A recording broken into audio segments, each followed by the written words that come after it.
Hey everyone, big markets think simple here. Have you ever bought Bitcoin? Did you actually make money off it? Here's something wild. Whether Bitcoin goes up or down, whether people are buying or panic selling, even when major exchanges were getting busted for fraud and their CEOs were getting hauled off to prison, one company was quietly printing money the whole time. This company almost went under. The stock cratered. Federal regulators came after them with a lawsuit. And then something strange happened. Institutional investors started piling in. The biggest Bitcoin ETFs in America all chose this one company. What started as a crypto exchange slowly started acting more like a digital bank. That company is Coinbase. BlackRock, arguably the sharpest money sniffer on the planet, handed over the keys to their vault to these guys. Why? Why did Google try to connect their payment system to Coinbase? And what exactly is Coinbase trying to become? Today, we're going to pull back the curtain on what this company is really up to. This video is not investment advice. It's for educational, entertainment, and informational purposes only. I'm not a financial advisor. Please do your own research before making any investment decisions. Any investment decisions are your own responsibility. Coinbase didn't start with some grand vision. Founder Brian Armstrong was just a regular software engineer at Airbnb.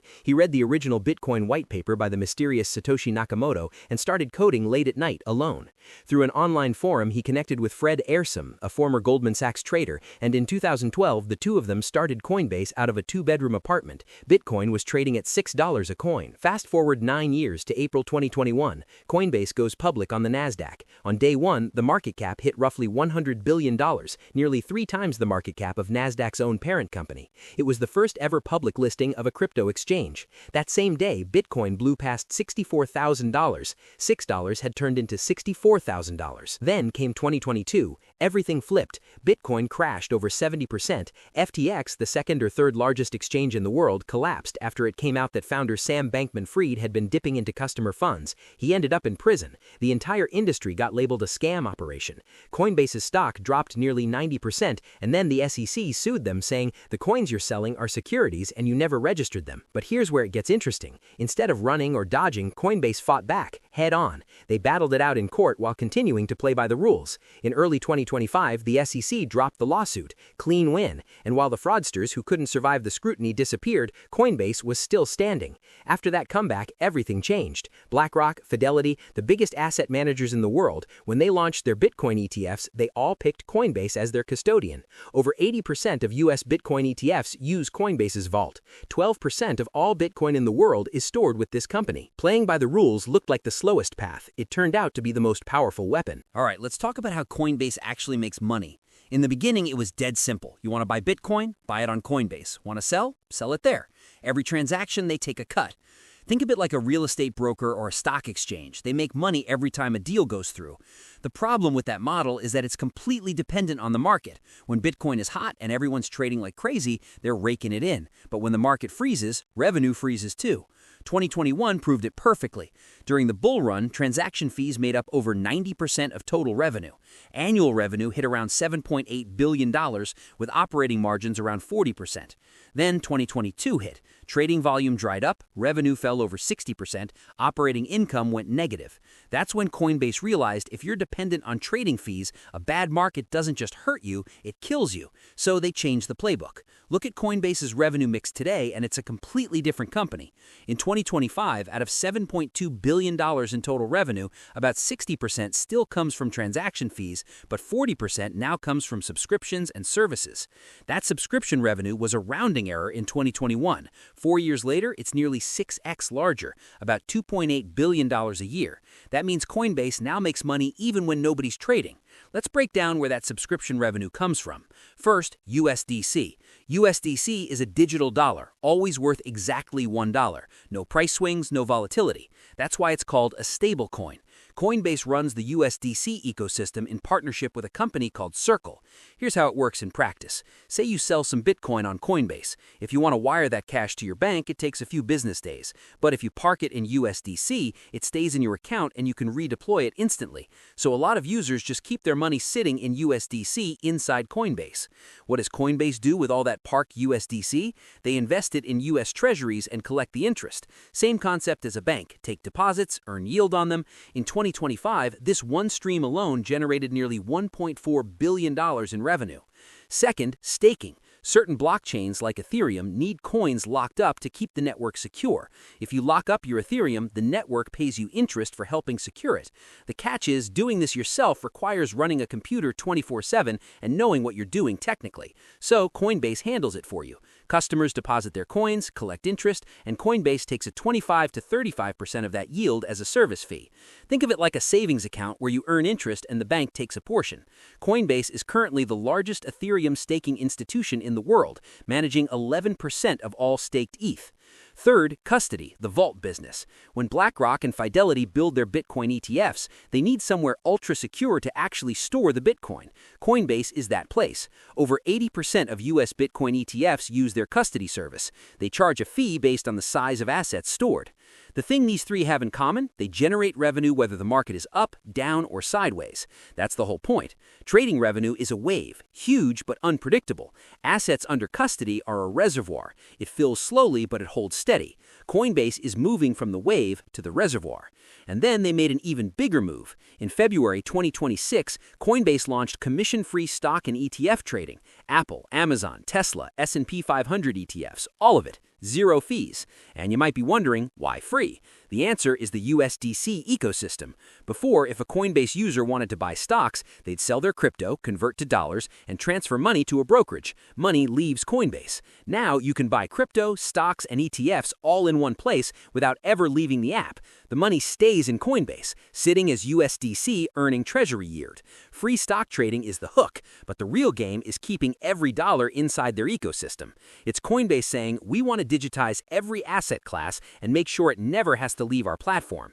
Then there's Base, Coinbase's own blockchain. Ethereum has always been slow and expensive to use. Every transaction costs a gas fee, which can get ridiculous. Coinbase built a faster, cheaper lane on top of it. That's Base.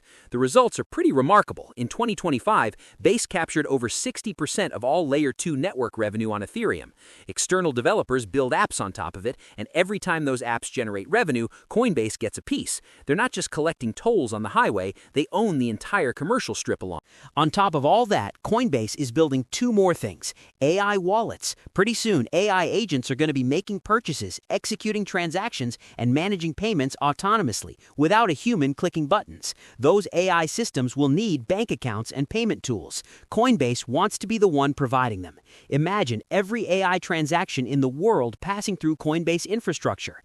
Tokenized stocks. Right now, the stock market is only open during business hours, and after you sell a stock, it takes 2 business days for the cash to actually hit your account. Tokenized stocks flip that completely. Put Apple stock on a blockchain and you can trade it at 3 a.m. on a Sunday, with the shares hitting your wallet instantly. You could even use them as collateral for a loan on the spot, no bank visit needed. But the bigger picture is this: there are billions of people worldwide who don't have access to a bank account or a brokerage. With tokenized stocks, all you need is a smartphone. Someone in rural Africa could buy Apple stock tomorrow. For Coinbase, that's an entirely new market of billions of customers they've never been able to reach.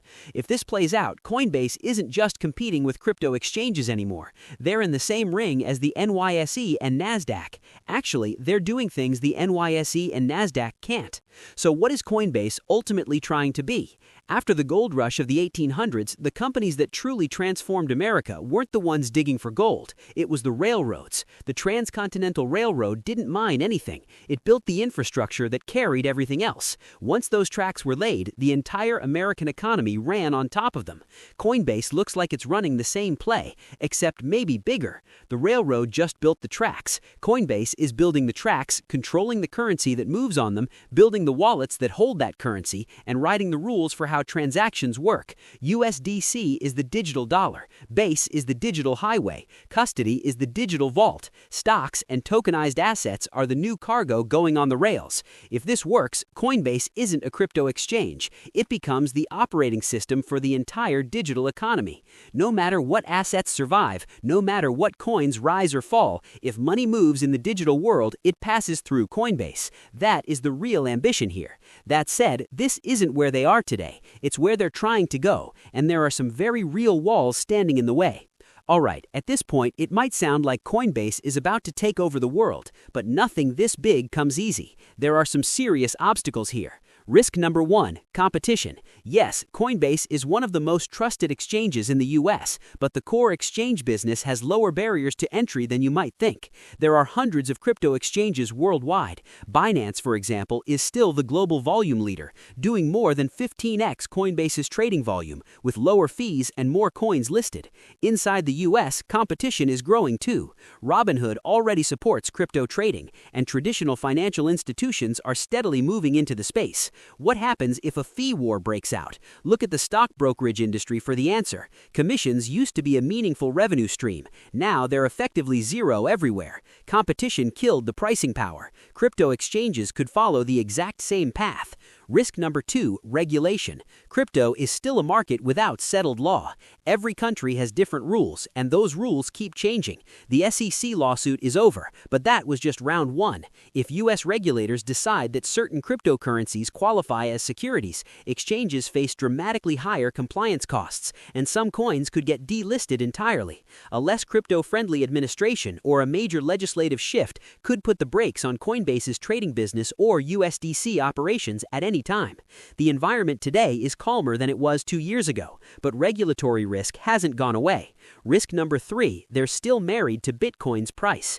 Coinbase is diversifying. Transaction fee dependency is down. Subscription revenue is up. But the reality is the company's earnings and stock price are still tightly correlated with crypto prices. Bitcoin up 10%, Coinbase stock goes up 20 to 30%.